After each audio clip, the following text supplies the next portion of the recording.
You're about to take a listen our conversation on Morning Brew with homeowners about 50-year siding failure by CertainTeed.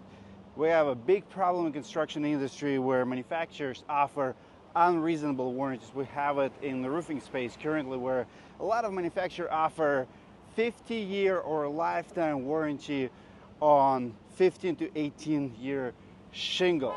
So we're discussing what happened to CertainTeed's 50-year shingle siding and amount of settlement. After 20,000 claims, they had to pay over $100 million. Dallas, I'm gonna predict that in a few years, 5 to 10 years, we're gonna have that problem with shingles. It is common. Manufacturers are asking for it. Comment below what you think. Enjoy the conversation.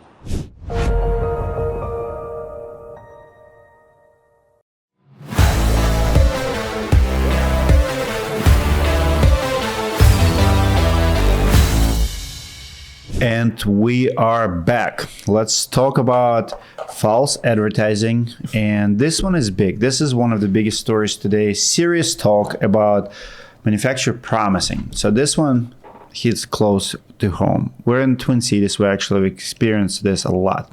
In the 2000s, CertainTeed sold weatherboard fiber cement siding.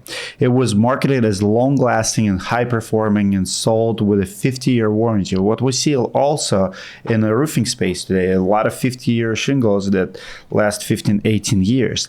But homeowners across the country began to notice major issues: warping, cracking, shrinking, bowing, and other signs of early failure. I actually inspected a lot of CertainTeed siding jobs back in the day.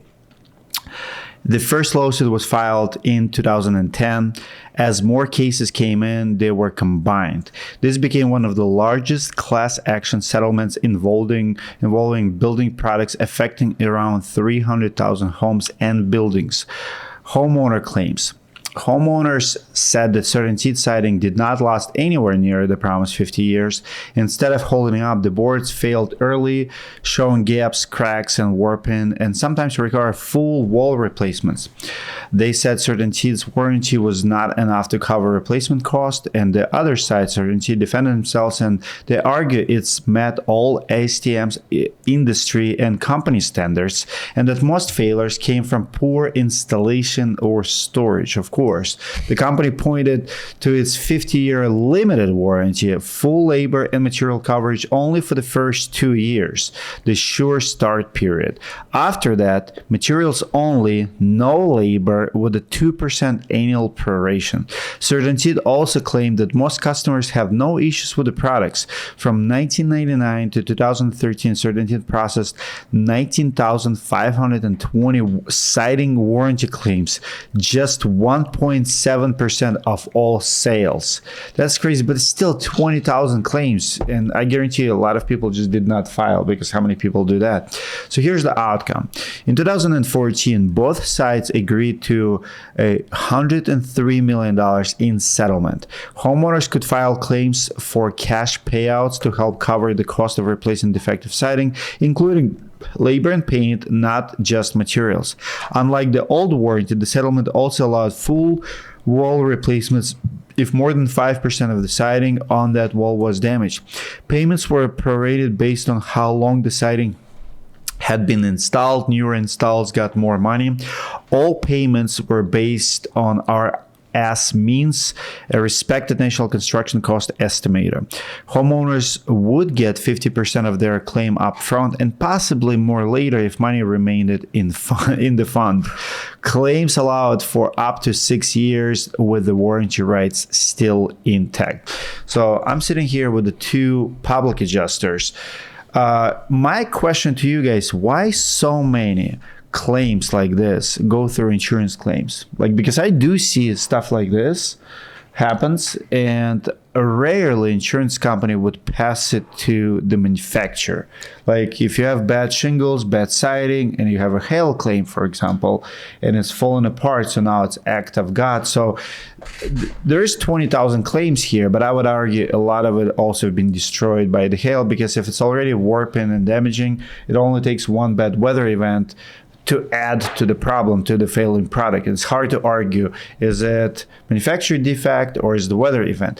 So why do state insurance companies do not go after manufacturers? I would say that the insurance companies, most of the time, the claim's not being paid out for that reason, right? And you can typically tell the manufacturing defects versus hail damage, right? CertainTeed shingles, all these other ones out there where you've seen this, you can decipher it pretty easily. Typically they're paying for it because they pay for some damage, and then to your point, yes, it gets open because they're discontinued products, because the repairability aspect of it. But I don't know if it's necessarily worth it. Jack, what's your thoughts? Well, thinking through this, you're talking about multi-billion-dollar corporations, right? And I don't think State Farm wants to go to war with CertainTeed or vice versa. So I think it's easier as a carrier not to bring this to light, because they don't want to start they want to pick on someone smaller than themselves, not equal or bigger than, or almost, right? So, I mean, they all have attorneys lined up from here to wherever. So thinking logically, business-wise, it makes a lot of sense not to bring that up, just to deny the claim and move along. I mean, in theory, you would think, thinking through this, that if it is a weather-related event that hits a shingle or siding, and there is damage, but the damage or the existing product is defective, you think they would help facilitate that to get some of their costs back, but they certainly don't do so. And I'm sure there's some backrooms dealing. I'm guessing there's some backrooms in dealing there, so that doesn't come to light, because it makes a hell of a lot of sense, you would think, right? Well, I would say, like, to your thought process of, hey, like they get hit by storms and so they'll end up paying for them. We deal with a lot of residential claims, and a lot of them, they come out and they go, it's not damage, that's all manufacturing defects. So I think there's almost a balance to it, that the number that get paid out that's actually manufacturing defects that the insurance adjuster thinks is storm damage, there's also just as many where there's legitimate storm damage, but they disregard it because of the manufacturer defects or because of the installation issues. Well, my biggest question about siding and roofing, they use it as a acts of gods, right? So there's disclaimers in manufacturer warranties against acts of God. Sure. But there's actual promise that it's 130 mile an hour shingle. Well, a lot of it goes away at like 60 or 70 miles. Yeah. Why insuring company is paying for it where it's obviously fault of the product? Because they come and write a check even though the product has 130 mile warranty. I see what you're saying.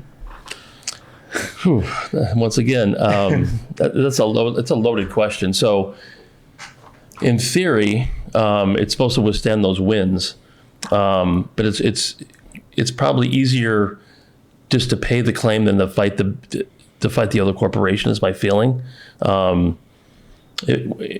If I'm State Farm or Farmers or Allstate, I'm probably investing heavily into the world's best shingle ever. And I would figure some sort of way to make a 30-year shingle an actual 30-year shingle, because if they can State Farm Asphalt Shingles .com.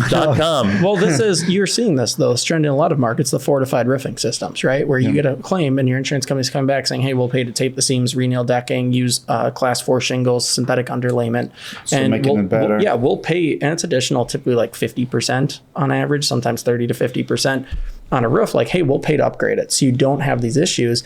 But to your point, most of the stuff nowadays doesn't hold up. I know manufacturers come after me, but like, these shingles aren't going to hold up on 130 mile an hour wind. They're going to peel off like a sheet. So what's the accountability? Because this hasn't changed. The problem is too, every I have a home in Arizona. It's 175 degrees on those roofs a lot of days. That shingle is going to wear differently here than it will in Phoenix or in Oklahoma or Texas or wherever.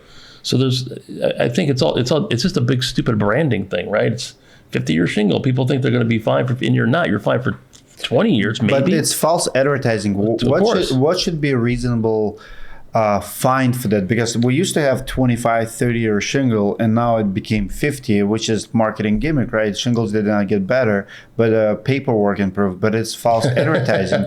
Why can't we go after them, and why government is not making them accountable? You can't advertise that.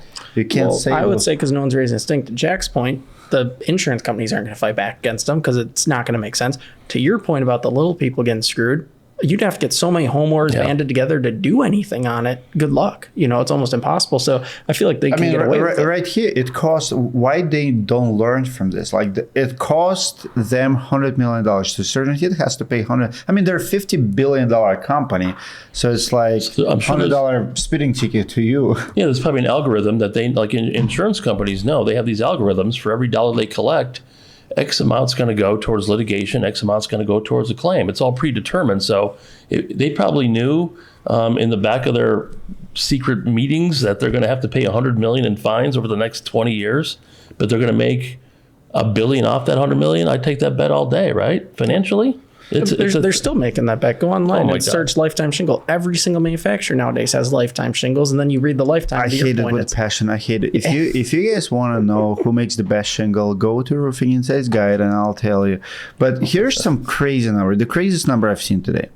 From 1999 to 2013, CertainTeed processed 19,520 claims, right? Warranty claims. Just 1.7% of all sales. So these manufacturers, they know their numbers. They know their failure rate. Like, imagine if 1.7, so they made money on 100% of their jobs, and 1.7 just claims. First of all, they could easily replace. They could write a freaking check. It's like, okay, we're going to redo it. We sold you a bad product. It's falling apart, right? You have the money. You could easily write $100 million check and once again, I'm sure they knew that going in. They put that facto in their profit and loss statement. Like, we know we're going to lose 1.7%. It's less than credit card fee, 1.7% failure. Like, and that's with a product that's fallen apart, that's obvious. What do you think the solution is? Do you think this is legislation should come in and do something about this, or I think how do they get held accountable for it? I think false marketing should be, the fines for false marketing should be like Home Advisor just got like $7 million fine for false advertising. I think this number, $100 million, should be fined by the government for false advertising.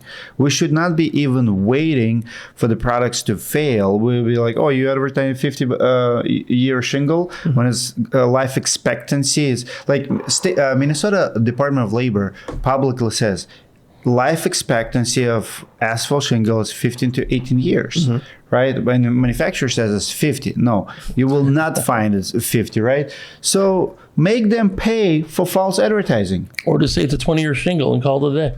So step number one, fines for false advertising. Step number two, manufacturers should step up and just replace the products like that 1-2%, write a check on the spot. I know we're short on time here, but I think the what will come to terms is that the average home was selling every like 7 years, right? Yep. And now we've seen the last 3 years, 4 years where home sales have gone way down. People are holding homes longer. So people installed these products are now going to deal with it in that same ownership span. I bet there's going to be a large spike of this that was unpredicted for. 100% agree. When we come back, we have one more spicy story for you inside the $1.3 billion drywall disaster. Do not go anywhere. We'll be right back. This video was made possible by Raindrop Gutter Guards. You've probably heard us talk about Raindrop before, and for good reason. These gutter guards are designed like no other. They're made of ultra smooth plastic and sit at the perfect angle. So all those leaves and debris, they slide right off. In the winter months, the guard's dark color stays warm in the sun, stopping ice in its tracks. No buildup, no clogs. Just set it and forget it. Plus, Raindrop has a hail warranty, so you know these things are built to handle whatever gets thrown at them, literally. It's a high-performance, low-maintenance gutter system. No matter the weather, Raindrop has you covered. Hit the link in the description and grab yours today.